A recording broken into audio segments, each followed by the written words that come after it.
If you're anything like me, you love gods and you love movies, but you find the Christian movie industry a bit lacking. Sure, it's great to hear Jesus' name proclaimed on the silver screen and the message usually inspirational, but does it have to be so cheesy? Where's the complexity? Where's the beauty and creativity? Where's the acting? Hey, Scotty. Jesus, man. Luckily, and somewhat ironically, secular film studios have produced some great Christian content over the years. Things like The Mission, Calvary, The Way, The Song of Bernadette, A Man for All Seasons, Doubt, Silence, Of Gods of Men, Dead Man Walking, and yes, even Sister Act. But these are few and far between. There are hundreds of movies produced each year, and almost none of them are both explicitly Christian and high quality. If you're looking to go to the movies and see something about our faith, you're gonna be disappointed. So does that mean that Christians just shouldn't go to the movies? I don't think so. While there may not be much in today's cinema explicitly speaking to faith, I think that there are plenty of inspiring, well-made, even blockbuster movies that point to aspects of our faith and can actually help Christians grow in virtue. Here are 5 of my favorites. Who doesn't love a winding, life story adventure narrative filled with exaggerated scenarios and visually beautiful cinematography? Had Forrest Gump been directed by Tim Burton, it would have looked a lot like Big Fish. The core of this movie is an estranged relationship between a father who is always the center of attention, constantly telling grandiose tall tales, and a son who resents his father for it because he's only interested in the facts of life. Forced to reconcile in the final moments of the father's life, the son listens to his adventurous life story one last time, filled with a giant, a werewolf, espionage, crime, fame, and romance, as he tries to figure out what actually happened and who his father actually is. Besides the beautiful imagery and the imaginative storytelling, what I love about this story is that it speaks to the power of storytelling itself. While the father clearly exaggerates the facts of his life, sticking to the facts alone would have left out a crucial part of the story: the storyteller. The reason we tell stories isn't merely to report facts, it's to say something about who we are, how we experienced our life events, and what's important to us. Whenever I hear people fighting over the events of the Bible, trying to prove them historically right or wrong, I think of this movie and the lesson it teaches. Just because something didn't happen exactly as it was told doesn't mean that it's entirely made up or that it's not true or meaningful. Do you enjoy movies with nonlinear storylines and deep philosophical ambitions? Let me introduce you then to Cloud Atlas. By far the most controversial movie on this list, I want to state that I don't recommend this movie for everyone. In fact, most people. It's complicated, extremely long, and meant for mature audiences, both in age and in faith. Some people really hate this movie. That said, even with some of its obvious flaws, cinematically and theologically, it is one of my favorite movies of all time. The movie jumps back and forth through a series of vignettes, each set in a different time and place, consisting of essentially the same group of actors. Some actors play as many as 7 different characters, even changing race and gender to do so. This is not just to cut costs or to be confusing, but is actually one of the ways it represents the main theme of the movie, namely that souls are permanent and reincarnated, seeking love through many different individual lives. Now, metaphysically, this is obviously not what we believe as Catholics, and we don't support the subtle allegory to transgenderism either, but that's not why this is on the list. For me, what makes this movie so compelling is the way that it depicts the ripple effect of both sin and love. Rather than being structured chronologically, the movie is structured thematically. We see characters in each vignette deal with things like love, betrayal, conspiracy, and hatred, always connected to and influenced by what came before it. When one character chooses to love or to hate, they leave that mark on history for the next generation to deal with. Our lives are not our own. From womb to tomb, we are bound to others.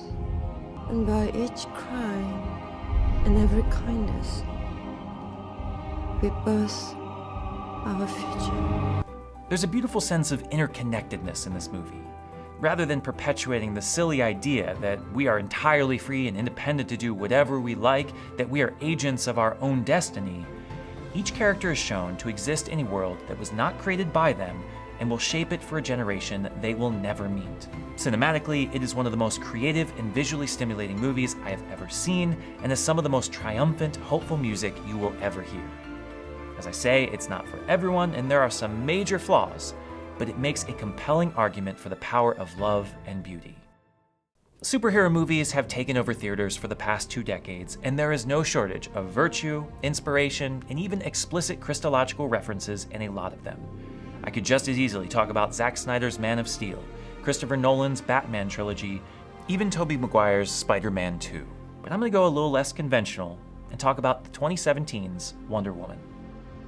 Essentially, Wonder Woman is an immortal Amazon, a warrior demigoddess, living on a remote island cut off from the rest of the world when word comes from the outside of a world war.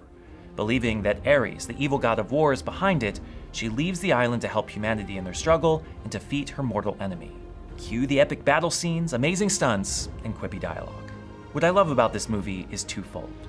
First is how purely good she is. Because she's lived her entire life on an idyllic island cut off from the outside world, she simply doesn't understand evil. She's never encountered it. Rather than viewing the world with skepticism or apprehension, she shows a genuine curiosity for everything she learns and sees only the best in people.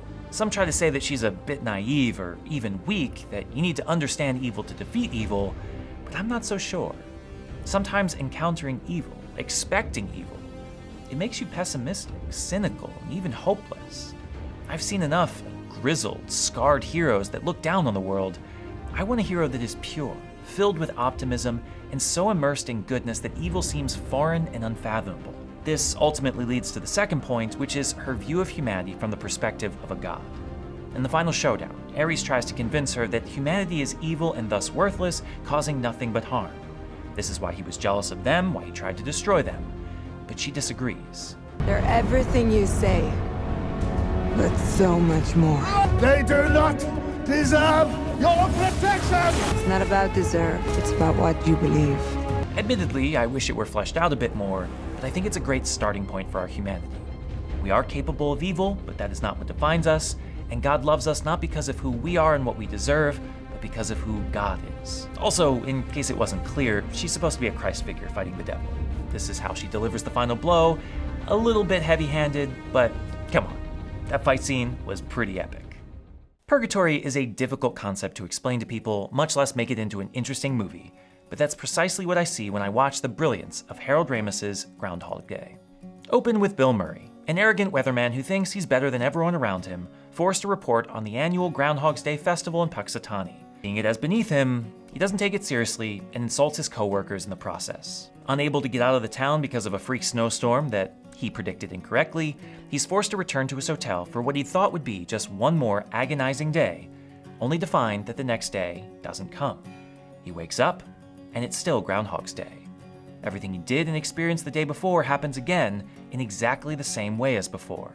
The next day, the same thing. And the next day, and the next day, he's trapped in a loop, forced to relive his worst day over and over again. At first, he gives in to his passions, eating as much as he wants and building up information about people to manipulate them and have his way with them. Knowing that there are no consequences, he does whatever he wants. But this ultimately grows boring, and he slips into despair. I'm a god. You're God. I'm a god. I'm not the god. Until something changes him. He begins to see his coworker in a different light, begins to be attracted to her goodness, her wholesomeness, her charity. He initially attempts to seduce her, learning things about her that she likes and developing desirable skills, but then something interesting happens. To everyone's surprise, including his own, he starts to become the guy he was pretending to be. Thoughtful, caring, humble, and wholly decent. When this happens, the cycle is broken, and he's free to live the rest of his life. For me, it's a glowing example of how virtues grow through the process of sanctification. Holiness doesn't come by simply willing it, it develops over time with tremendous practice, bit by bit. What we spend our time doing, even if disingenuously at first, ultimately becomes us. The movie obviously lends itself more directly to religious traditions that emphasize reincarnation and repeated lives, but I think it's a wonderful image of what purgatory, and even this life, looks like for those who seek only themselves, living it again and again with no relief until we're ready to let go of ourselves and live for another. While fantasy and sci-fi movies often lack any explicit reference to Christianity, I find that they are often the most fascinating when it comes to morality and spiritual experiences. It is in the absolutely unfamiliar and bizarre that movie makers are able to tell epic tales, speak to relevant moral questions, and reframe what is often overlooked in a new light. Which brings us to the last of my favorite movies on this list, a statement that, I'll admit, is a bit misleading because it's actually 7 movies, and I don't like them very much. At least not the 2 I've seen. But because I love the books and people watch the movies, I don't know of a more fitting end than to talk about Harry Potter. On the surface, it's just a series about magical people learning how to do spells and living in a funny world. But that's just the medium. The core of the story, what it's really about, is death. This is seen most clearly in the contrast between the 2 main characters. Voldemort, a character whose name literally means flees from death, kills innocent people and tortures his friends just to stay alive, while Harry sacrifices himself for others and saves his enemies, ultimately making him the conqueror of death. Voldemort's fatal flaw, and what is seen in all of his followers, is that he cannot imagine something worse than death. But Harry and those who see good know that there are far worse things than death. Living in fear, betraying one's friends, living without love. I love the scene in The Prisoner of Azkaban when they're confronting Peter Pettigrew about betraying Lily and James Potter. He says that he had to, that if he hadn't, Voldemort would have killed him. The movie version of the scene is good, but the book absolutely nails it. Sirius yells at him, "Then you should have died." Now, over the years, a lot has been made by hysterical parents listening to internet exorcists that the books promote witchcraft and demonic worship, and I just think that's so sad. This series is about sacrificial love. It's about standing up for what is right no matter the cost. It's about a main character that protects his enemies, sacrifices his life for the sake of his friends, and in doing so comes back from the dead to defeat the evil one. I mean, come on. If you want Christian values in secular movies, you are not going to get any closer than that. Or maybe you will. I honestly believe that there are a lot of great movies out there for Christians to watch. Movies that inspire, that tell powerful stories, that draw us in with beauty. It doesn't have to be explicitly Christian to lead us deeper in our faith, and we don't have to endorse every aspect of a movie in order to recognize the things it does well. And so I wonder, what do you put on your list? Leave a comment below with the secular movies that have inspired you.